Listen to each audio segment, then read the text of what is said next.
मध्य प्रदेश में युवाओं को साधने के लिए सरकार ने यूथ पॉलिसी और यूथ पोर्टल लॉन्च कर दिया है। भोपाल में आयोजित यूथ महापंचायत के मंच से मुख्यमंत्री शिवराज सिंह चौहान ने बड़ी घोषणाएं भी की। वहीं कांग्रेस सरकार की युवा नीति पर सवाल उठा रही है, यानी कांग्रेस सरकार की युवा नीति पर सवाल क्यों उठा रही है, आपको एक रिपोर्ट दिखाते हैं।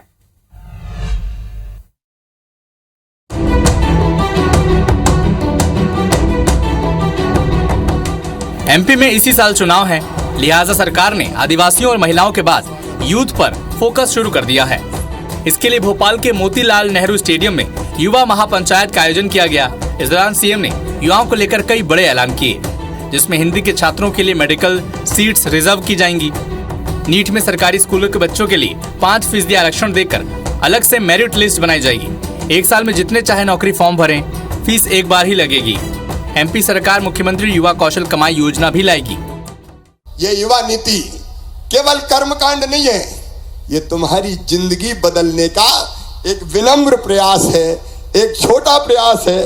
वहीं युवा नीति को लेकर कांग्रेस ने सरकार पर हमला बोला। तो मैं समझता हूं कि शिवराज सिंह जी की सरकार की युवाओं से संबंधित नीति का और नीयत का मूल्यांकन होना चाहिए। आज सबसे ज्यादा बेरोजगारी मध्य प्रदेश में है।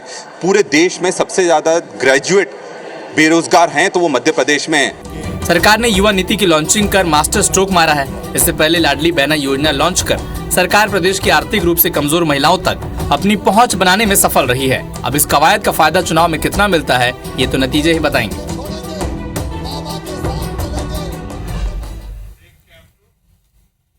खबर आपने देख ली, तो वक्त है शिवराज सिंह चौहान के यूथ कार्ड को डिकोड करने का। मध्य प्रदेश में युवाओं की बड़ी तादाद है और ऐसे युवाओं की भी अच्छी खासी तादाद है जो पहली या दूसरी बार वोट देंगे।